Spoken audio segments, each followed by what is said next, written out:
더불어민주당은 내란 특검이 밝히지 못한 의혹이 산더미라며 내란 전담 재판부 설치와 2차 종합특검 추진 의지를 거듭 밝혔습니다. 국민의힘은 국회 본관 앞에서 천막 농성을 이어간 가운데 통일교와 민주당의 정치자금 의혹 규명을 위한 특검을 촉구했습니다. 우원식 국회의장이 오늘부터 20일까지 5박 6일간 우즈베키스탄에서 열리는 한중앙아시아 국회의장회의 참석과 튀르키예 공식 방문을 위해 출국했습니다. 파워 인터뷰, 오늘은 쿠팡 정보 유출 사태 청문회에서 철저히 규명해야 할 사고 경위와 책임 소재에 대해 이정원 더불어민주당 의원에게 들어봅니다.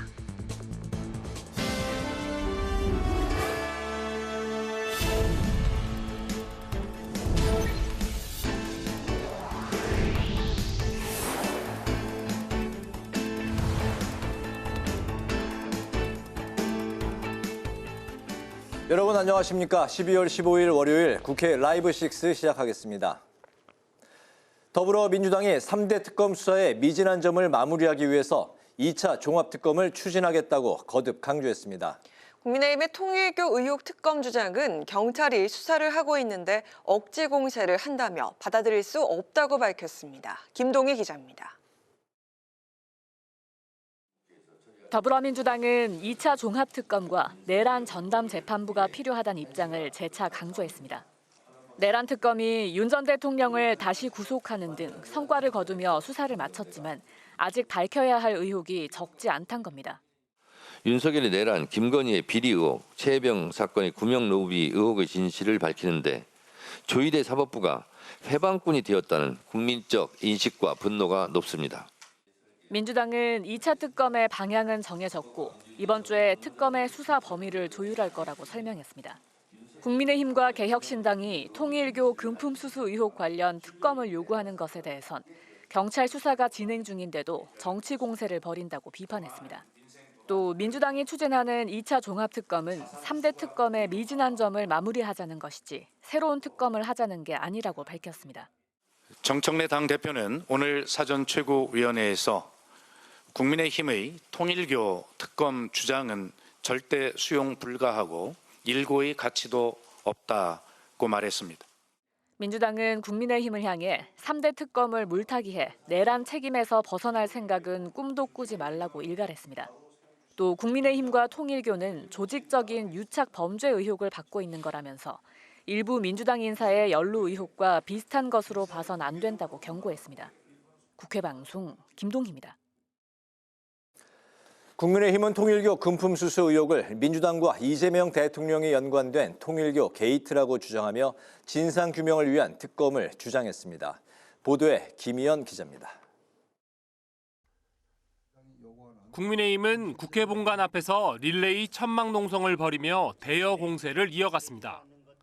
천막 농성장에서 최고위원회의를 연 국민의힘은 통일교 금품 수수 의혹을 이재명 대통령과 민주당이 개입한 통일교 게이트라고 주장했습니다. 장동혁 대표는 민중기 특검이 통일교가 민주당에 돈을 줬다는 진술을 듣고도 공소시효가 다 되도록 수사를 진행하지 않았고 대통령의 겁박에 윤영호 전 통일교 세계본부장은 입을 다물었다며 사전에 특검과 대통령이 내통했을 가능성이 농후하다고 의혹을 제기했습니다. 그러면서 통일교 특검 도입을 위한 개혁신당의 협조를 촉구했습니다. 이 사건은 대통령까지 개입한 명백한 권력형 범죄 은폐입니다. 이보다 분명한 특검 사유는 없을 것입니다. 지난주 민주당의 사법개혁 등에 반발하며 필리버스터에 나섰던 국민의힘은 2차 필리버스터를 예고했습니다. 송원석 원내대표는 사법부의 독립성을 침해하고 국민의 입을 틀어막는 8대 악법을 반드시 막아야 한다고 강조했습니다. 사법 파괴 5대 악법과 현수막 규제, 필리버스터 제한, 유튜버 징벌적 손해배상 제도 등 국민 입틀막 3대 악법, 합쳐서 전체주의 8대 악법은 절대 도입돼서는 안 되는 대한민국 파괴 악법입니다. 국민의힘은 여당이 8대 악법을 철회해야 한다고 주장하고 있어서 연말까지 필리버스터 대치가 이어질 가능성이 높아지고 있습니다. 국회 방송 김희연입니다. 우원식 국회의장이 오늘부터 5박 6일간 우즈베키스탄과 튀르키예를 공식 방문합니다. 우 의장은 먼저 제3차 한중앙아시아 국회의장 회의에 참석해 의회 수장들과 글로벌 현안을 논의합니다. 이소희 기자입니다. 우원식 국회의장이 오늘부터 20일까지 5박 6일간 중앙아시아 순방에 나섭니다. 먼저 우즈베키스탄을 방문하는 우 의장은 제3차 한중앙아시아 국회의장 회의에 참석해 각국 의장들과 글로벌 현안을 논의할 예정입니다. 인간의 존엄, 사회적 정의와 환경 보호를 위한 협력이라는 회의의 주제에 맞춰 우 의장은 국회가 할 수 있는 역할과 앞으로의 비전을 제시할 예정입니다. 이어서 우 의장은 탄질라 나르바예바 상원의장과 누르딘존 이스마일로프 하원의장을 잇따라 예방합니다. 이 자리에서는 우즈벡 내 대규모 인프라 사업에 대한 우리 기업의 진출 확대 방안과 핵심 광물 공급망 구축, ODA 협력 강화 방안 등을 논의할 계획입니다. 특히 약 18만 명에 달하는 고려인 동포 사회에 대한 지원 방안도 의제로 다룰 예정입니다. 두 번째 순방국으로 튀르키예를 방문하는 우 의장은 누만 쿠르툴무시 국회의장을 만납니다. 양국 모두 믹타 회원국으로 참여하고 있는 만큼 튀르키예와 전략적 동반자로의 관계 발전 방안을 논의할 예정입니다. 나아가 우리 기업의 튀르키예 전략산업 참여와 협력 확대 방안을 모색하고 한국전쟁 4대 파병국이었던 튀르키예의 희생에도 경의를 표한다는 계획입니다. 국회방송 이소희입니다.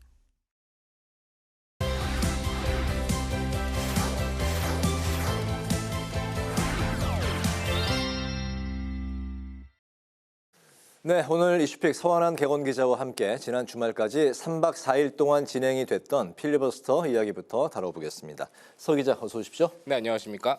네, 민주당 지난 11일부터 나흘 동안 처리를 예고했던 법안들을 3박 4일간 필리버스터 끝에 모두 처리를 했죠? 네, 이 경찰관 직무집행법 개정안이 본회의를 통과하면서 이 3박 4일간의 임시국회 1차 필리버스터가 끝이 났습니다. 앞선 필리버스터 땐 나경원 의원의 비의제 발언으로 마이크를 끄고 또 정회가 됐던 그런 모습은 다시 재현되지는 않았는데요. 네. 어제 국회의 본회의를 통과한 이 경찰관 직무집행법 개정안은 접경 지역에서의 대북전단 살포 등의 행위에 대해서 경찰이 현장에서 경고나 제지 등을 할 수 있도록 하는 내용을 담고 있습니다. 국민의힘은 이 법안에 대해서 지난 2023년 헌법재판소가 위헌 결정을 내렸던 대북전단 살포 금지법의 부활이라고 규정을 하면서 반발했지만 민주당과 조국혁신당 등의 주도하에 필리버스터 시작 24시간 만에 처리됐습니다. 네, 여야 간의 필리버스터 대치가 이번 주에 잠깐 이제 숨 고르기에 들어갔는데 민주당이 내란 전담 재판부 설치법 같은 법의 처리를 위해서 이달 하순에 본회의 재개를 이제 추진하기로 했기 때문에 다시 필리버스터 대치 가능성이 높은 상황이에요? 네, 그렇습니다. 김현정 민주당 원내대변인은 오늘 이 다음 임시국회 일정에 대해서 국회의장과 협의 중이라면서 21일 혹은 22일에 개의가 될 것 같다 이렇게 전했습니다. 네. 당장 이번 주는 이 우원식 국회의장이 앞선 리포트를 보신 것처럼 해외 순방을 가면서 일주일 동안 강제로 휴전에 들어간 셈이 되는 건데요. 다음 주가 되면 이 내란 재판부 설치법 등을 놓고 다시 강대강 대치가 예상이 되는 그런 상황입니다. 민주당은 다음 본회의에 상정 예정인 법안에 대해서 내란 전담 재판부 설치 상정 가능성이 상당히 높고 또 정보통신망법 개정안도 상정 가능성이 높다라면서도 아직 최종 확정된 것은 아니다라는 입장인데 이 두 가지 법안은 쟁점 법안이기 때문에 국민의힘에서 강하게 반발하고 있는 그런 상황이거든요. 특히 국민의힘에서는 이 여권 정치인의 통일교 금품수수 의혹을 성역 없이 밝혀야 한다라고 주장을 하면서 통일교 특검 실시도 요구를 하고 있는 상황인데 민주당은 이에 대해서는 판 키우기 정치 공세라고 반발을 하면서 되레 부진했던 수사를 진행할 수 있는 2차 종합특검 처리도 무게를 두고 있기 때문에 21일 혹은 22일 다시 본회의 일정이 잡힐 때까지 여야의 치열한 공세가 계속될 것 같습니다. 네, 이틀 뒤로 예정된 쿠팡 개인정보 유출 사고 청문회 이야기로 넘어가 보겠습니다. 예상대로 이제 김범석 쿠팡 의장 그리고 전직 대표 2명 모두 불출석할 것 같은 그런 분위기죠. 네, 김 의장 결국 지난 주말 이 증인 불출석 사유서를 국회에 제출을 했습니다. 본인은 이 글로벌 기업의 최고 경영자로 해외에 거주하며 근무 중이기 때문에 부득이하게 이 청문회 출석이 어렵다라고 이유를 밝혔는데요. 네. 김 의장은 이달 2일과 3일 열렸던 과방위와 또 국회 정무위원회 현안 질의 때도 불출석했었고 앞서서 국정감사 증인 출석 요구 때도 해외 체류를 이유로 불참한 바 있습니다. 특히 김 의장 외에 말씀하신 것처럼 박대준 또 강한승 전 쿠팡 대표도 잇따라 불출석 의사를 밝히면서 맹탕 청문회가 될 가능성도 거론이 됩니다.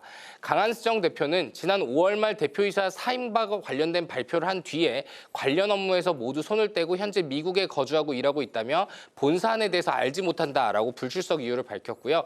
지난 혈안 질의 때 참석했었던 박대준 전 대표 역시 이미 과방위와 정무위에 출석해 알고 있는 바를 모두 답변했고 이후 이번 사태의 책임을 통감해 대표이사직을 사임했다라고 불출석 이유를 밝혔습니다. 네. 국회는 이 여야를 막론하고 반발하고 있는 그런 상황인데요. 이 과방위 소속의 민주당 의원들은 성명을 통해서 증인 3인방에 대한 후속 조치를 검토할 것이다라고 입장을 냈고요. 과방위의 야당 간사인 최영두 국민의힘 의원 역시 자신의 SNS를 통해서 무책임에 대한 더 큰 국민적 분노를 부를 것이라고 비판했습니다.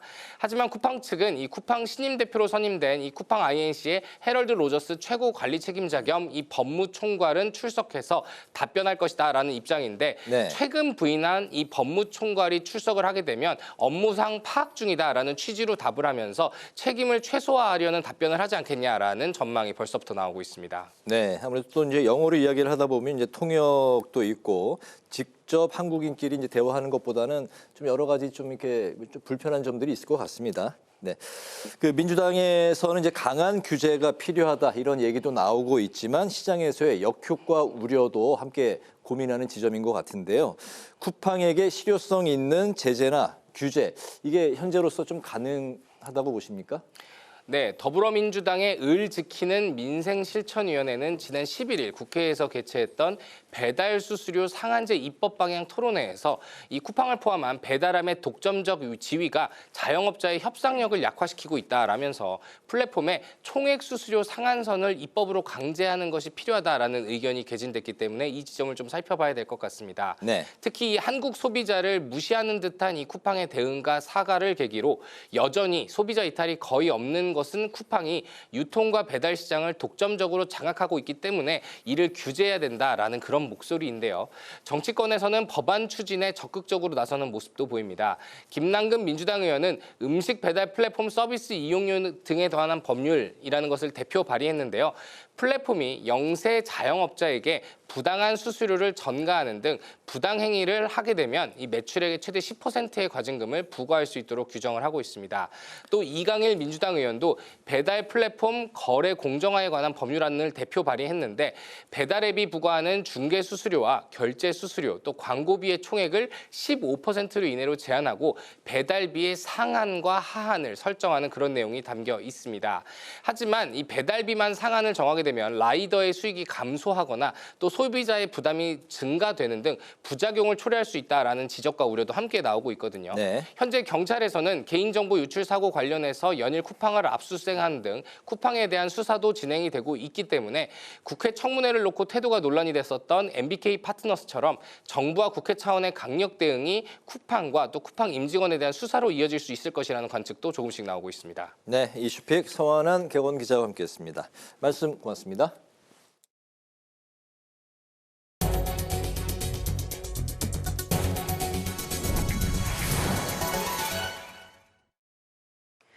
전동 킥보드 등 개인형 이동수단으로 인한 사고와 무단 방치가 급증하면서 국회가 제도 정비에 본격 착수했습니다.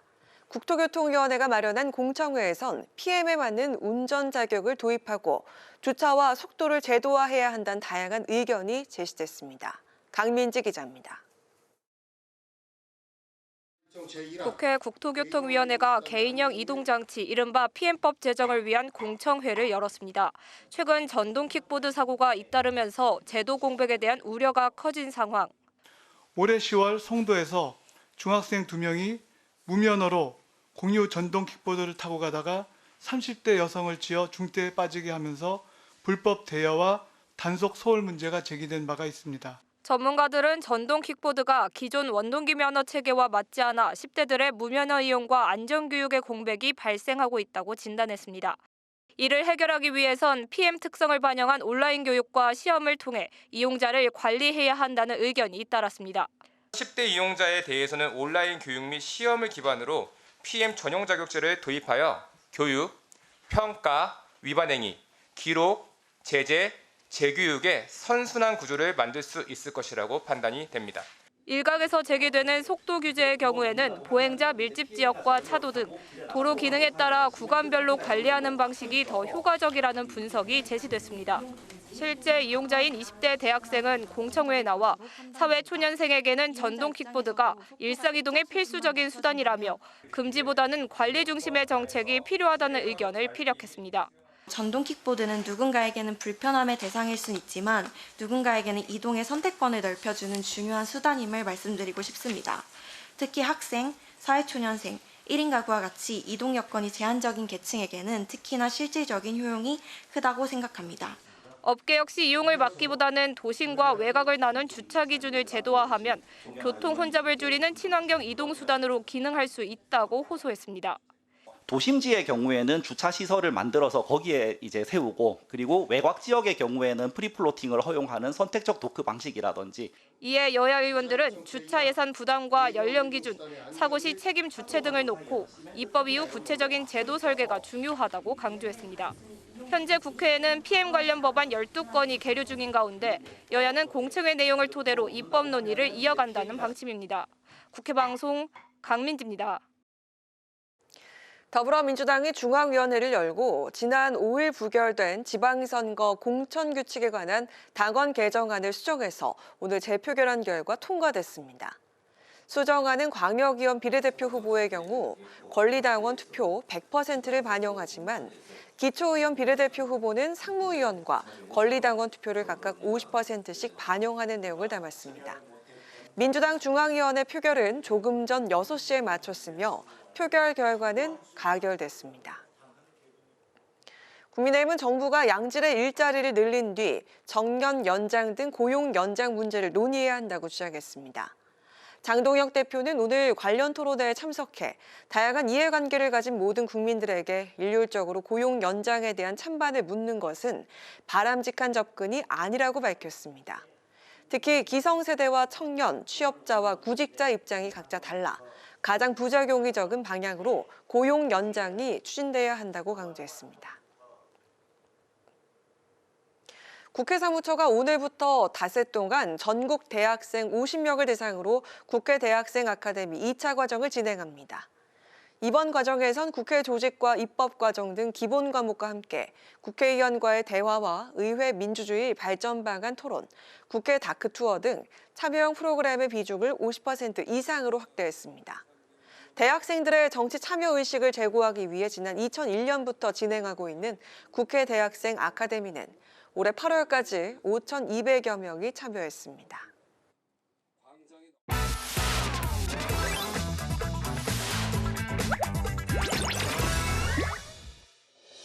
12월 15일 강아랑이 전해주는 정치권의 뜨거운 말말말 강아랑의 정치랑입니다. 오늘 첫 번째 주제, 2차 특검 딜레마입니다.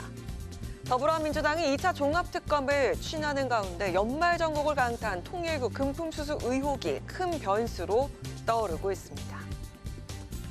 유착 의혹이 잇따라 제기되고 있습니다. 불법 정치자금, 청탁의 대가 지급, 조직적, 구조적 유착 가능성까지 거론되고 있습니다.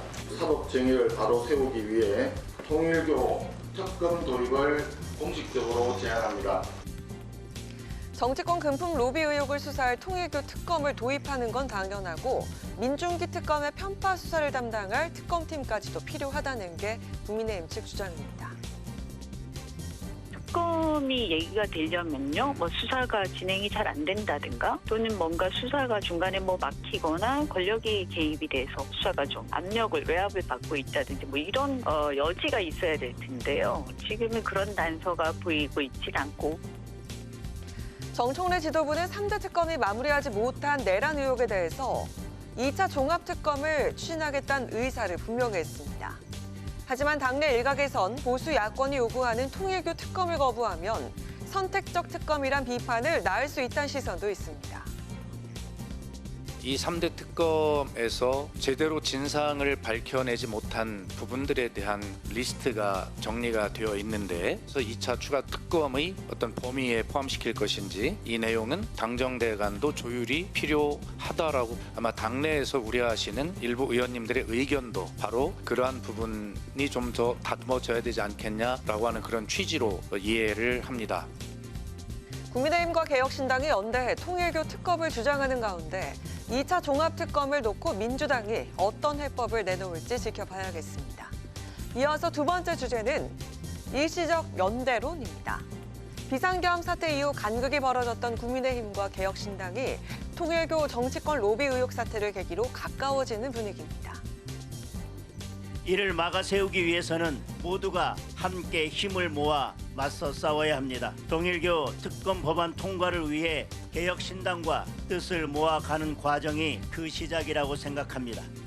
개혁신당과의 전략적 연대가 됐던 또는 야권 대통합이 됐던 이런 흐름으로의 움직임을 저희가 가져가지 않을 수가 없는 상황이 공합 논의는 충분히 있을 수 있다. 통일교 특별검사 추진을 고리로 단일 대우를 형성하는 분위기입니다. 또 정당 소속 110명 의원의 서명을 담은 공동 발의안 가능성이 커지고 있기 때문입니다. 하지만 개혁신당의 경우 통일교 로비 의혹에 국민의힘 전현직 의원 이름도 거론되는 만큼 특검 추천 과정에서 국민의힘은 빠져야 한다는 입장입니다. 양 당에 지금 의혹의 대상자들이 있기 때문에 한 당에 추천했을 때 제대로 수사가 되겠느냐라는 의혹이 나올 수밖에 없습니다.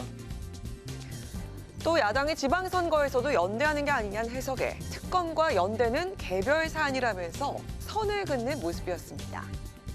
통일교 특검 추진을 계기로 국민의힘과 개혁신당의 협력 움직임이 일시적인 협의로 끝날지 아니면 내년 지방선거에서도 큰 틀의 연대로 이어질 수 있을지 조금 더 지켜봐야겠습니다. 지금까지 강아랑의 정치 랑이었습니다.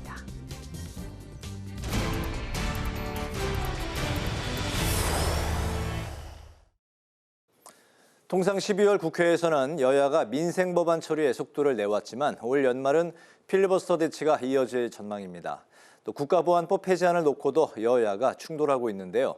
국방위 위원이신 임종득 국민의힘 의원을 전화로 연결해서 입장을 들어보겠습니다. 의원님 안녕하십니까? 안녕하세요. 예, 안녕하십니까? 네, 필리버스터 전국이 일단 이번 주에 소강 국면에 접어들었지만 또 2차 입법 대결을 앞두고 있습니다. 이런 가운데 통일교 특검이 여야 공방의 새로운 쟁점으로 부상을 했는데요. 전면 필리버스터와 또 통일교 의혹에 대한 국민의힘 입장은 어떤 건지 들어보겠습니다. 예, 먼저 필리버스터와 관련돼서 말씀을 드리면은 잘 아시다시피 필리버스터는 그 다수당의 수적 우세를 이용한 일방적인 독주를 막기 위해서 소수당이 그 의사 진행을 방해하는 행위지 않습니까? 그런데 민주당이 절대 다수당이 된 이후에 소수 정당인 야당의 목소리를 계속 묵살해 왔습니다. 국민 여러분들이 잘 지켜봤겠지만은 지난 1년여간 민주당이 국회에서 보여준 의회 독재의 모습들을 아실 겁니다. 필리버스터를 해도 하루만 버티고 바로 통과가 됩니다. 지금 민주당이 보이는 이러한 행태는 과거 그들이 그렇게 비난하던 군사정권이나 독일의 나치, 북한과 같은 전체주의 집단에서나 볼 수 있는 것입니다. 그래서 어쩔 수 없이 우리 국민의힘 의원들은 모든 법안에 대한 필리버스터를 하는 겁니다. 그래서 자유민주주의와 상권 분립이 파괴되는 것을 막기 위해서 이 위험을 알리기 위해서 하는 것인 만큼 우리 당 의원들의 마음을 국민들이 좀 이해해 주시기 바랍니다. 네. 네, 범여권 의원 31명이 국가보안법 폐지안을 발의했습니다. 국가보안법은 악법이고 현행 형법으로 대체가 가능하다는 이유인데요. 국민의힘은 이에 반발하면서 긴급 토론회도 열었습니다. 이 국가보안법을 폐지해선 안 되는 이유 무엇인가요? 지금 민주당, 조국혁신당, 진보당, 범여권 31명이 발의한 걸로 제가 들어서 알고 있습니다. 그런데 이 국가보안법은 북한과 관련된 행위에 관한 처벌 규정을 담고 있습니다. 기본적으로 국가 안보와 생존에 관련된 사항들이고 이것이 폐지되면은 스스로 갑옷을 벗는 행위와 같다고 저는 봅니다. 그래서 이 부분은 실제로 이 일부 잘못된 부분이나 개선해야 될 부분들에 대한 개선은 가능하지만은 폐지는 안 된다는 것이 제 기본 입장입니다. 아시다시피 얼마 전까지만 하더라도 그 민주노총 간부가 유죄 중형을 확정받지 않았습니까? 그래서 이 부분은 제 입장에서는, 그리고 우리 당의 입장은 폐지보다는 정비가 필요하다. 전체 폐지해가지고 안보틀을 제거하는 것보다는 최소한의 제도적 기반은 지켜야 된다. 이런 입장입니다. 알겠습니다.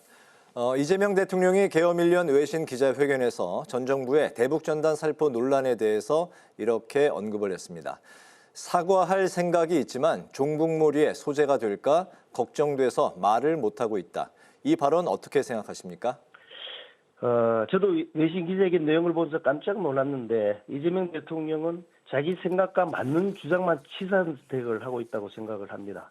그래서 X 계정에도 계엄 명분으로 전쟁을 개시하려 했다라고 하는 내용을 올렸는데, 지난 2일 날 내란 특검에서 정례 브리핑을 한 적이 있습니다. 그 내용을 보면은 충분히 조사했고 그 결과 의도를 갖고 이루어진 것은 아니다라는 나름의 진상을 확인한 걸로 알고 있다라고 답변했습니다. 그럼에도 불구하고 지금 대통령이 이것을 X 계정에 올리고 주장하는 것은 여러 가지 문제가 있다고 보고 있습니다. 우리는 지금 북한의 도발로 많은 피해를 본, 그리고 생명을 잃은 상황들을 기억해야 됩니다. 천안함 폭진, 연평도 포격 도발, 목함질의 도발 등을 기억해야 됩니다. 그리고 북한에 강제 억류된 우리 국민들이 있는지조차도 모르는 대통령의 모습에서 상당히 참 비애를 느꼈습니다. 제가 대통령께 말씀드리고 싶은 것은 이 강제 억류된 우리 국민을 송환하기 위한 노력부터 좀 제대로 했으면 좋겠습니다. 네, 오늘 말씀 여기까지 듣겠습니다. 고맙습니다. 예, 수고하십시오. 지금까지 임종득 국민의힘 의원과 이야기 나눠봤습니다.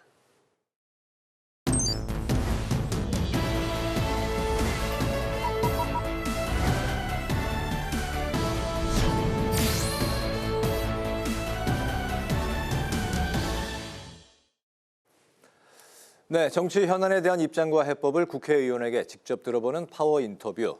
내일 모레 국회 과방위에서 쿠팡의 개인정보 침해 사태 청문회가 열리게 돼 있습니다.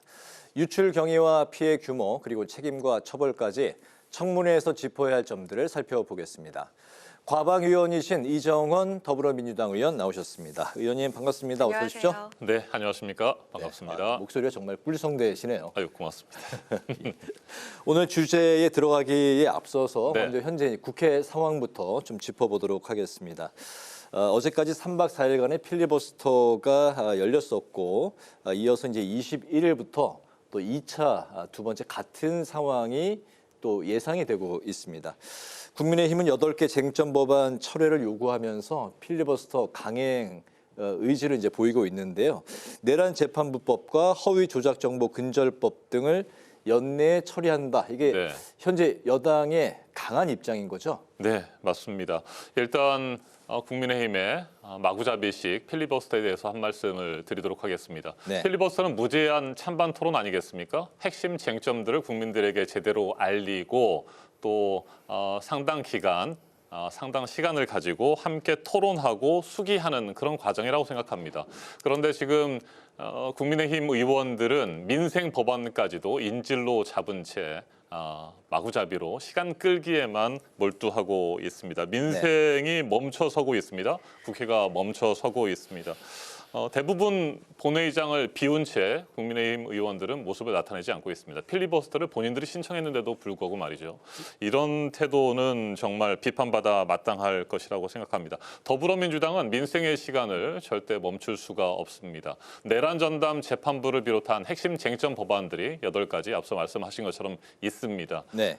내란 전담 재판부에 대해서도 확실하게 저희가 처리하겠다는 의지가 분명합니다. 조희대 사법부와 직위원 재판부에 대한 우리 국민들의 불신이 너무나 크지 않습니까? 직위원 재판부의 경우에도 오죽하면 오락부장과 같은 재판 진행이다라고 하는 비판이 있는 것 아니겠습니까?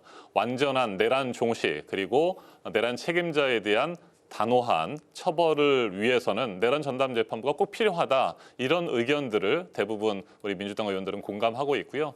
이번 해가 가기 전에 반드시 처리하겠다는 입장입니다. 네, 지금 이 여야 대치 전국에서 한치의 양보도 없는 그런 팽팽한 네. 그런 공세가 이어지고 있는데 새로운 변수로 부상한 게 바로 통일교 의혹입니다. 네.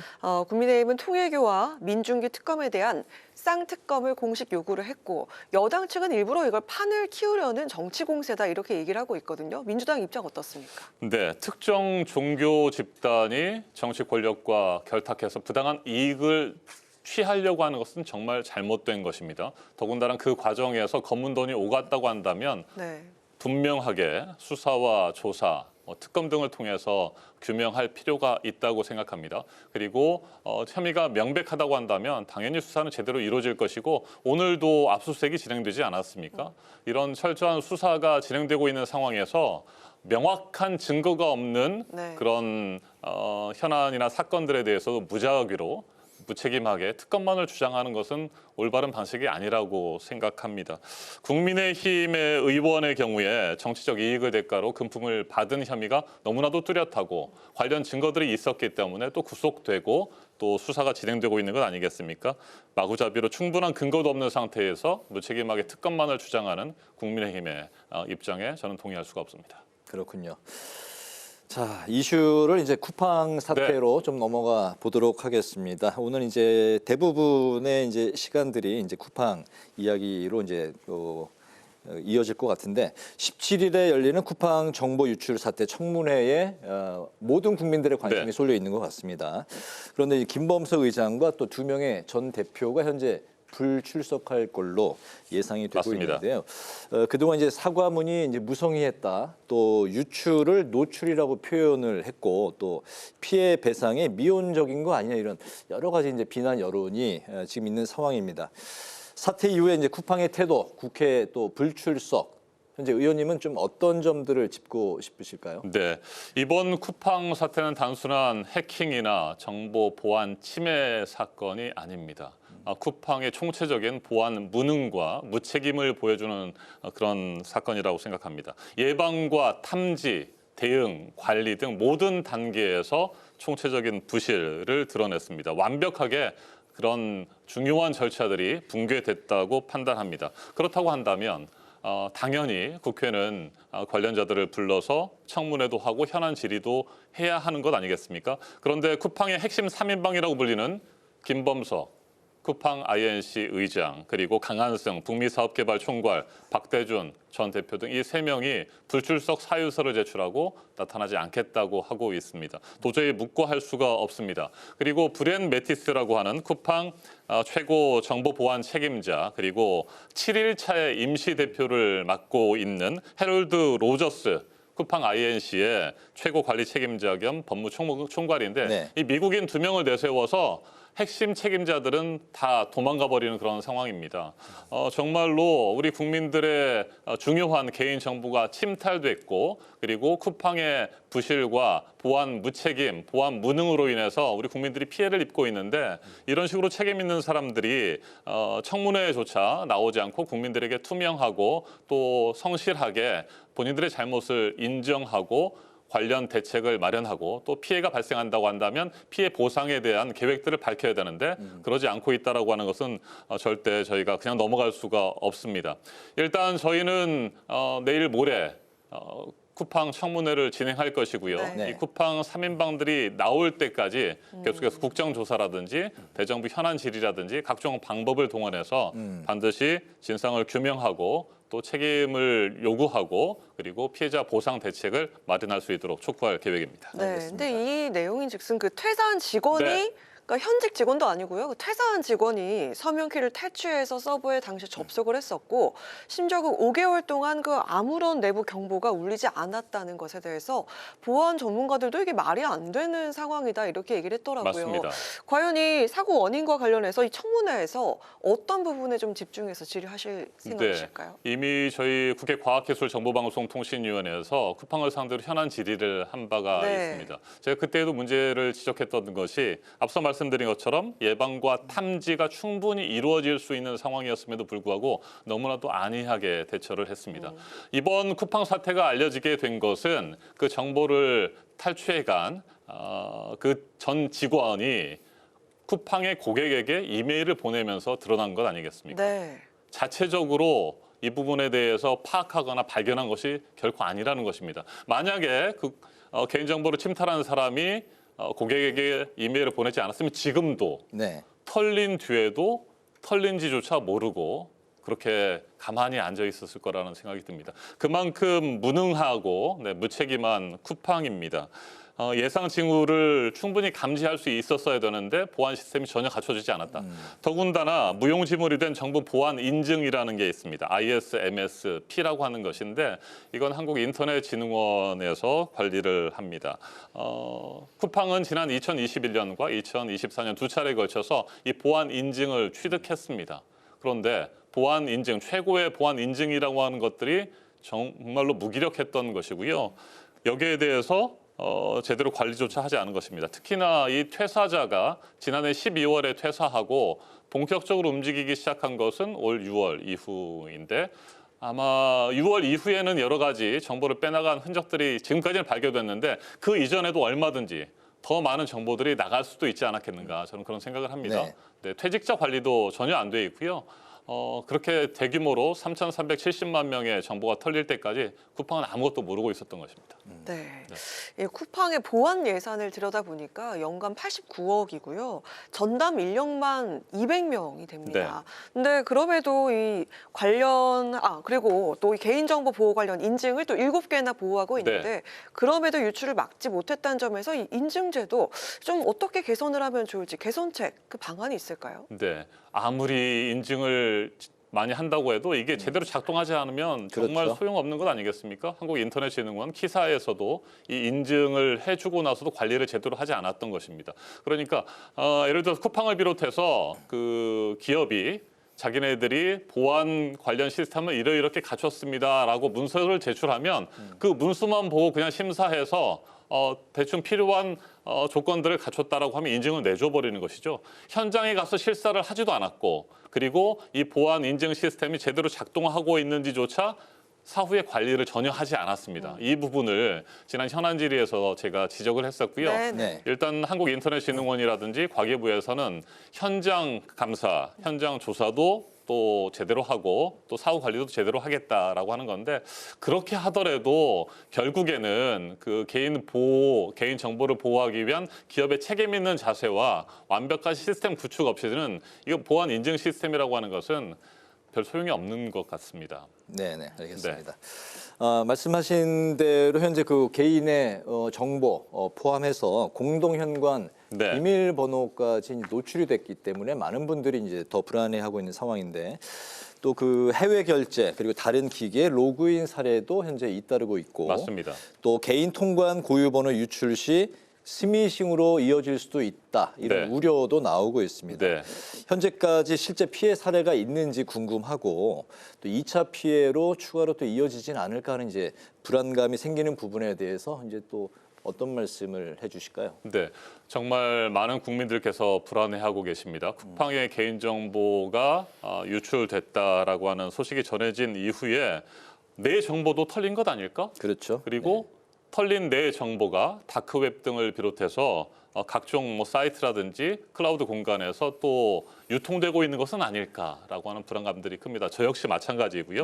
그래서 저희 의원실에서 한국인터넷진흥원에 확인을 좀 해봤습니다. 한국인터넷진흥원은 털린 내 정보 찾기라고 하는 서비스를 진행하고 있습니다. 이게 그동안에 계속 해왔던 것인데 쿠팡의 개인정보 유출이 확인된 11월 말 정확하게 말하면 11월 28일부터 12월 11일까지 한 2주 정도 털린 내 정보 찾기에 얼마나 많은 우리 국민들께서 조회를 하셨는지를 확인해 보니까요. 2주일 사이에 10만 7,802명이 내 정보가 혹시 돌아다니고 있는 건 아닐까, 유통되는 건 아닐까라고 해서 조회를 하셨습니다. 이건 아이디라든지 패스워드가 실제로 다크웹에서 거래되고 있는지 이런 것들을 확인하는 그런 서비스인데 10만 7,802명이 2주 동안에 그렇게 조회를 했습니다. 이건 지난해 같은 기간과 비교를 해보니까 7배 이상입니다. 717%. 지난해 같은 기간에는 10만 명, 지난해 같은 기간엔 10,000명 정도가 조금 넘었습니다. 그만큼 현재 13,000명 많이들 이제 불안해하신다는 맞습니다. 얘기죠. 그만큼 불안해하고 계시고 그리고 이제 저희가 또 확인해 보니까 실제로 이 쿠팡 사태 이후에 보이스피싱이라든지 스미싱 시도가 굉장히 많이 있었습니다. 50건 넘게 있었습니다. 일단 스미싱의 경우에는 쿠팡이 털렸으니까 피해 보상을 우리 고객들이 해야 되지 않겠느냐라는 식으로 또 유도하거나 아니면 피해액을 환급해 주는데 신청을 해야 된다라는 식의 문자라든지 이런 것들을 보내서 스미싱을 시도한 것이 49건에 이르렀고요.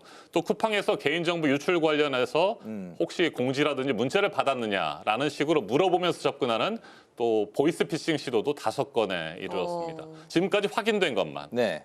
그런데 이렇게 다양한 시도들이 있었고 실제로 2차 피해가 우려되는 상황인데 쿠팡 측에서는 아직까지 확인된 2차 피해는 없다. 이런 식으로 사실상 뒷짐만 지고 있는 상황이어서 이 부분에 대한 책임도 내일 모레 쿠팡 청문회에서 강하게 물을 계획입니다. 네. 이 잘못하면 회사가 망한다는 네. 생각이 들어야 한다. 들게 만들어야 네. 한다. 이게 바로 이재명 대통령의 맞습니다. 발언이었습니다. 현재 이 개인정보위가 역대 최고로 강력한 제재를 검토 중이라고 하고요. 이와 별개로 국내와 미국에서 집단 소송이 준비가 진행되고 있습니다. 이와 비슷한 사고 재발을 막으려면 좀 어떻게 이번에 조치들이 필요할까요? 네, 이재명 대통령님께서 말씀하신 것처럼 정말 개인정보 피해가 발생하면 그 회사가 망할 수도 있다라고 하는 생각을 가지고 정보 보안 시스템을 제대로 구축할 필요가 있습니다.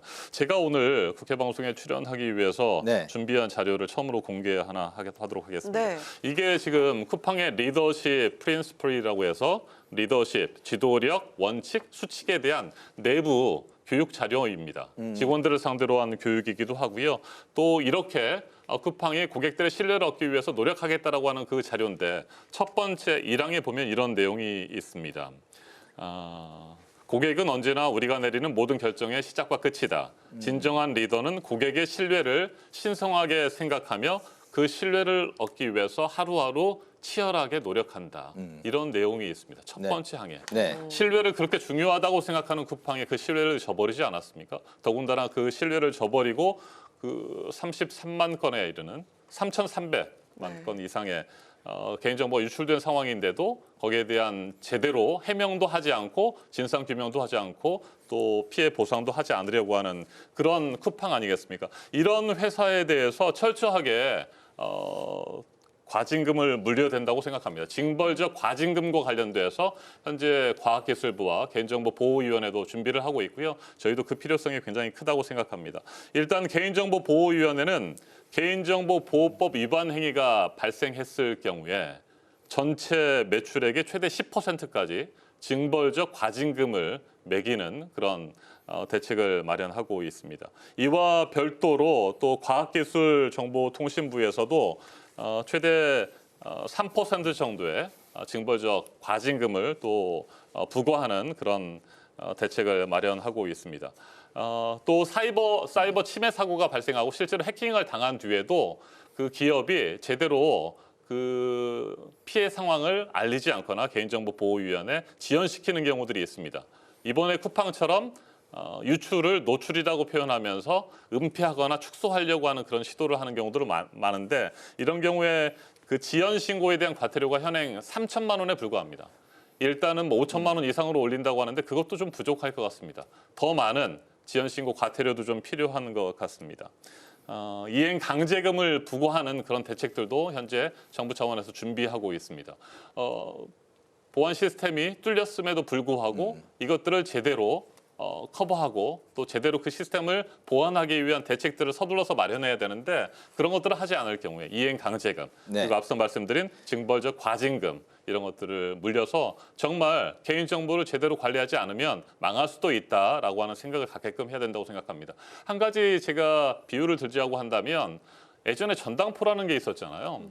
현금을 융통하기 위해서 자기가 소중한 뭐 시계라든지 물건들을 맡겼는데 이 전당포 주인이 제대로 금고를 시건장치도 하지 않고 또 관리를 하지 않아서 도둑이 들었단 말입니다. 그래서 모든 그 물건들이 귀중한 물건들이 다 털렸습니다. 쿠팡의 사례가 바로 그런 것입니다. 그런데 쿠팡은 도둑놈이 나쁜 놈이지 우리도 피해자다라고 생각하고 있는 것처럼 무책임한 태도로 일관하고 있단 말입니다. 절대 그래서는 안 됩니다. 우리 고객들이 믿고 맡기는 건 아니겠습니까? 네, 쿠팡의 이용을 위해서 믿고 개인정보를 맡긴 것인데 그걸 네. 제대로 관리하지 않았다고 한다면 당연히 책임을 져야 되는 것이고요. 그 책임을 확실하게 물리는 것이 정부의 책임이라고 생각합니다. 알겠습니다. 쿠팡 청문회가 이제 모레 17일에 열리고 그 전에 내일 청문회가 이제 하나 더 맞습니다. 열리죠. 김종철 방미통위 위원장 후보자 인사청문회가 이제 내일 열리게 되는데요. 국민의힘은 방송 미디어 분야와 이제 무관한 이재명 대통령 코드 인사라고 비판을 했습니다. 이제 이분이 법학전문대학원 이제 교수 출신인데 어쨌든 내일 그 인사청문회가 이제 좀 어떤 분위기로 진행이 될지 그리고 방미통위의 이제 향후 시급한 과제 좀 어떤 것들이 있을지 좀 들어볼까요? 네, 김종철 방송미디어통신위원회 위원장 후보자는 헌법학자입니다. 그리고 언론법 학회장을 지내신 분입니다. 법률적 전문성을 바탕으로 편향되지 않고 공정하게 대한민국의 방송과 미디어, 통신을 책임질 분이라고 저희는 생각하고 있습니다. 네. 국민의힘이 주장하는 것처럼 대통령의 코드 인사 이런 것들은 말도 안 되는 그런 상황입니다. 절대 받아들일 수가 없고요. 방송, 미디어, 통신 분야가 지난 3년 동안 윤석열 정권에서 얼마나 무너져 내렸습니까? 언론 장악, 방송 탄압, 방송 장악을 시도했던 윤석열 정권이었고 그 무너진 방송과 언론을 바로 세우는 것이 지금 이재명 정부의 첫 번째 방송미디어통신위원회 위원장의 막중한 책임이라고 생각하고 있고요. 그 김종철 후보자가 그런 역할들을 충분히 잘 해낼 수 있는 분이라고 생각합니다. 김종철 후보자의 경우에는 그동안의 사회적 주요 현안에 대해서 자유민주주의 질서를 바탕으로 다양한 의견들을 내시고 잘못된 부분에 대해서 엄정하게 비판하고 또 문제를 지적하셨던 분입니다. 결코 진영 논리에 치우쳐서 잘못된 주장을 하거나 왜곡된 주장, 편향된 주장을 하신 분이 아니기 때문에 저희는 믿고 있습니다. 방송, 미디어, 통신 분야의 적임자라고 생각하고 있고요. 내일 청문회에서 그런 부분들에 대해서 저희도 한번 잘 살펴보도록 하겠습니다. 알겠습니다. 네, 이정원 의원님께서는 지난 국감 때 질의자료에 형광펜으로 빼곡하게 이렇게 체크를 해놓으시고 메모지에도 빼곡하게 또 메모를 해놓으셨던 그것들을 우리 국민께서 많이 기억하실 텐데요. 오늘 방송에서도 많은 자료를 또 준비를 해오셨더라고요. 혹시 잠시 시간이 된다면 화면에 좀 소개해 주실 수 있을까요? 네. 제가 오늘 방송을 준비하면서도 자료들을 좀 많이 준비하고 또 메모도 적고 공부도 좀 했습니다. 네. 물론 머릿속에는 있습니다만 생방송을 할 때 굉장히 중요한 팩트들이 자칫 틀리는 경우들이 좀 있습니다. 제가 28년 동안 기자 생활했고 한 22년 정도 뉴스 앵커를 생방송을 했었는데 그럴 때마다 습관처럼 했던 내용들입니다. 중요한 팩트가 틀려서는 안 된다. 더군다나 이것들이 항상 영상 자료로 남아있는 것 아니겠습니까? 네, 그렇죠. 그리고 제가 오늘 보도하는 뉴스를 통해서 누군가는 또 그것을 진실이라고 믿고 또 이야기할 수가 있는 것 아니겠습니까? 너무 빼곡해서 이게 다 보이실지 모르겠어요. 방송 중에. 이게 이제 제 자신의 노하우가 좀 있습니다. 직접 눈으로 보고 공부하는 것보다는 그래도 한번 써서 보면 바로바로 팩트들을 확인할 수가 있습니다. 대입 시험 노트를 보는 것 같은 어쨌든 굉장히 열심히 준비를 하시는군요. 이게 단발성이 아니라 꾸준히 하셨던 것 같은 게 저희 그 국회 방송 국회 책마당 출연하셨을 때도 똑같이 이렇게 메모하셨던 기억이 나고 국감에서도 이렇게 자료를 열심히 준비해 주셔서 그래서 그런지 모르겠어도 그 국감 우수위원으로 또 선정이 됐던 거 기억나는데요. 네. 맞습니다. 국감 우수위원으로 선정해 주셔서 더 열심히 해야 되겠다라는 생각을 하고 있습니다. 이 생방송이라고 하는 것이 어찌 보면 국회에서 의정 활동하고 현안 질의라든지 청문회, 각종 상임위원회 회의할 때랑 비슷합니다. 저희 국회에서 활동하는 것도 생방송으로 국회 방송을 통해서 유튜브를 통해 나가지 않습니까? 짧은 시간, 지정된 시간 안에 중요한 팩트들을 좀 전해야 되겠다라고 하는 책임감, 그런 것들을 좀 가지고 있는 것 같습니다. 의원님의 열정이 느껴지는 것 같습니다. 또 지역구가 광진갑인데요. 지역구 소개도 부탁드리고 또 해야 할 일들이 정말 많을 것 같은데 이 자리에서 한번 마무리 말씀으로 또 듣고 싶고요. 또 새 의정 계획까지 함께 들어보겠습니다. 네, 지난해 총선에서 살맛나는 광진, 자랑스러운 대한민국을 꼭 만들겠다고 저희 지역 주민들, 유권자 여러분께 약속드렸습니다. 있어야 할 곳에 있겠습니다. 해야 할 일을 하겠습니다. 할 말은 꼭 하겠습니다. 믿을 수 있는 정치, 바른 정치하겠습니다라고 약속을 드렸는데요. 그 초심을 잊지 않으려고 지금도 계속 노력하고 있습니다. 광진구가 주변에 있는 성동구나 동대문구 또 강동구에 비해서 발전의 속도가 좀 더딥니다. 그래서 저개발 또 속도를 좀 높일 필요도 좀 있고요. 그리고 제가 지금 요즘 가장 신경 쓰고 있는 부분이 위반 건축물의 양성화라고 하는 것입니다. 네. 1960년대 만들어진 건축법이 지나치게 규제를 하는 부분들이 좀 많이 있어서 또 그 과정에서 선의의 피해를 입는 분들이 좀 많이 있습니다. 위반 건축물은 맞은데 그 사실을 모르고 집을 매매해서 들어갔거나 세입자가 되신 분들의 경우에 위반 건축물로 낙인이 찍히면 평생 해마다 수백만 원에서 수천만 원의 이행 강제금을 내야 하고요. 또 전세 대출도 안 되고 주택담보대출도 안 되고 그렇게 해서 다른 곳으로 이주도 할 수 없는 그런 상황, 굉장히 피해를 입는 분들이 많이 계십니다. 한 번 정도는 양성화를 하고 그리고 위반 건축물이 더 이상 발생하지 않도록 그 잘못된 고리를 끊어내는 작업들이 좀 필요해서 제가 지난해 대표 발의했고 지금도 국회 국토교통위원회와 함께 열심히 노력하고 법안 통과를 위해서 준비하고 있습니다. 알겠습니다. 네. 초선이신데도 이 자리보다 이제 그 자리가 더 편안해 보이시고 잘 어울리신다는 생각이 들었습니다. 네, 고맙습니다. 열심히 잘 하겠습니다. 네, 파워 인터뷰 이제 마칠 시간이 됐습니다. 오늘은 더불어민주당의 이정원 의원을 모시고 여러 가지 정치 현안에 대해서 의견을 들어봤습니다. 오늘 말씀 잘 들었습니다. 네, 고맙습니다. 네, 고맙습니다. 오늘 국회 라이브 6 여기까지입니다. 시청해주신 여러분 고맙습니다.